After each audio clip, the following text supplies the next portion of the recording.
Evening கடைக்கு போகலான்னு சொல்லிட்டு கிளம்பியாச்சு. என்னன்னா, என்னோட தோசைக்கல் ஒரு 3, 4 நாளாக நானும் வந்து ஏதேதோ பண்ணி பார்க்குறேன், ஆனியன்லாம் தேய்ச்சி பார்க்குறேன், வரவே மாட்டேன்ருச்சு. சரி இன்னைக்கு கண்டிப்பாக தோசைக்கல் வாங்கி ஆகணும்னு சொல்லிட்டு கிளம்பியாச்சு.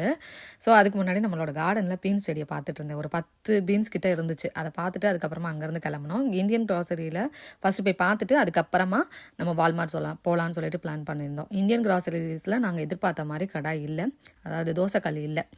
ஒரு ஃப்ரெண்டு சொல்லியிருந்தாங்க, இந்த மாதிரி தோசைக்கல்லை வந்து சாதம் முடிச்ச தண்ணியில் ஊற வச்சிடுங்க, அடுத்து நெக்ஸ்ட் டே அந்த மாதிரி வந்து ஃபாலோ பண்ணுங்கள், அடுத்து எடுத்து ஊற்றி பாருங்கள் வருதான்னு சொல்லிட்டு இருந்தாங்க. உங்களுக்கு ஏதாவது டிப்ஸ் எல்லாம் தெரிஞ்சிருந்தா கமெண்ட் செக்ஷனில் எனக்கு கமெண்ட் பண்ணுங்கள், எனக்கு ரொம்பவே யூஸாக இருக்கும். இருந்தாலும் வால்மார்ட்டில் சேம் நம்ம முன்னாடி வச்சிருக்க மாதிரியே ஒரு தோசைக்கல்லையும் வாங்கியாச்சுங்க. அது போக ஹர்ஷனுக்கு ஸ்கூல் சப்ளைஸ் கொஞ்சம் வாங்காமல் இருந்தது, அதையும் வாங்கிட்டு வரும்போது பார்த்தீங்கன்னா இந்த மாதிரி சம்பா சாம்பிராணி மாலில் $3 போட்டிருந்தாங்க, $3.99. இங்கே $1 போட்டிருக்காங்க அப்படின்னு சொல்லிட்டு என் வீட்டுக்காரர்கிட்ட சொல்லிட்டு இருந்தேன்.